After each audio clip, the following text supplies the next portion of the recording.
La Guinée, un pays riche en ressources, son environnement, sa population et sa culture, un pays plein de potentiel. Pour réaliser ce potentiel, la Guinée doit d'abord prendre soin de la santé de sa population en général et plus particulièrement celle des femmes. Mais en Guinée, la mortalité maternelle est plus élevée que dans d'autres pays du continent africain, avec 576 décès pour 100 000 naissances vivantes. Pourquoi tant de femmes guinéennes meurent-elles pour des raisons liées à la grossesse? Plusieurs facteurs contribuent à la mortalité maternelle. Une des causes majeures est l'avortement non sécurisé.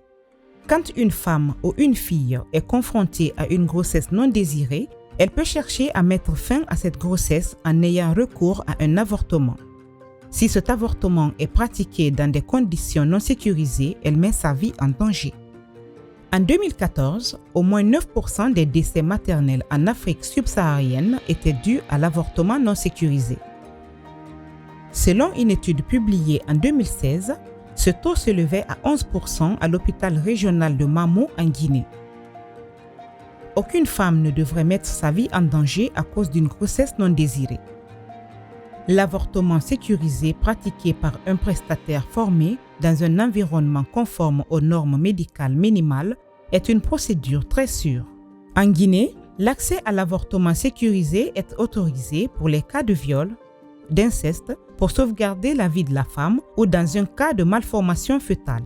Pourtant, même dans ces conditions, l'avortement doit être autorisé par un procès-verbal établi par un collège de médecins, ce qui constitue un obstacle majeur pour la plupart des femmes. Pour éviter la stigmatisation et garder leur confidentialité, beaucoup de femmes continuent à avoir recours à des avortements clandestins, ce qui les met en danger. Lors d'un entretien, une jeune femme a déclaré « J'avais premièrement utilisé des feuilles de papaye. Une seconde fois, j'ai fait le curetage et les médicaments. C'était vraiment pénible. Je n'aimerais plus le revivre. Des fois, quand j'avais très mal, je supportais de peur que les membres de ma famille ne sachent que j'ai avorté. » Les femmes qui cherchent à mettre fin à une grossesse non désirée sont de tout âge et de tout milieu socio-économique, mariées ou célibataires, avec ou sans enfants. Et chaque femme a sa propre raison de faire ce choix. En dehors de la mortalité maternelle, l'avortement non sécurisé expose la santé des femmes à de graves risques, tels que la stérilité, les infections et les hémorragies. Des études en Guinée ont montré que la pratique de l'avortement non sécurisé est courante. Pour un hôpital, 3,5% des patientes recevant des soins à la maternité étaient des femmes qui avaient eu recours à un avortement non sécurisé et clandestin. La plupart des femmes recherchant des soins après un avortement non sécurisé présentent plus d'une complication grave. Les adolescentes et les jeunes femmes de 15 à 24 ans sont les plus touchées.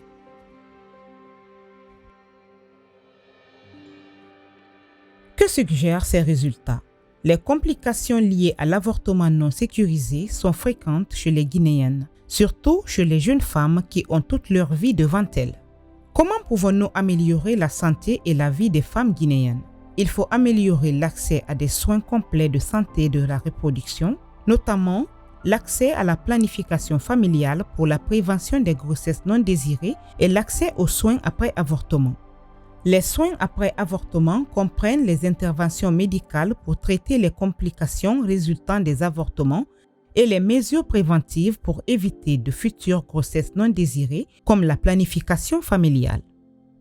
Actuellement, seuls 38 établissements de santé publique offrent des soins après avortement en Guinée, représentant 3% de toutes les structures sanitaires publiques du pays. De plus, il y a peu de programmes communautaires sur la planification familiale et les soins après avortement. Pourtant, l'accès à des informations et à des services de planification familiale et de soins après avortement de qualité peut sauver la vie de nombreuses femmes.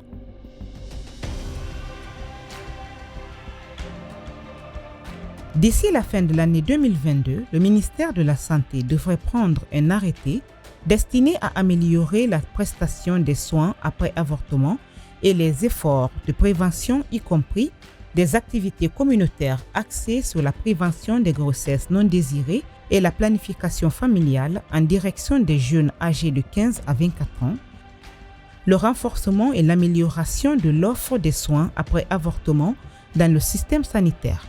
En investissant dans les soins après avortement et la planification familiale, les décideurs peuvent préserver la santé et l'avenir des femmes guinéennes, de leurs familles et de notre société.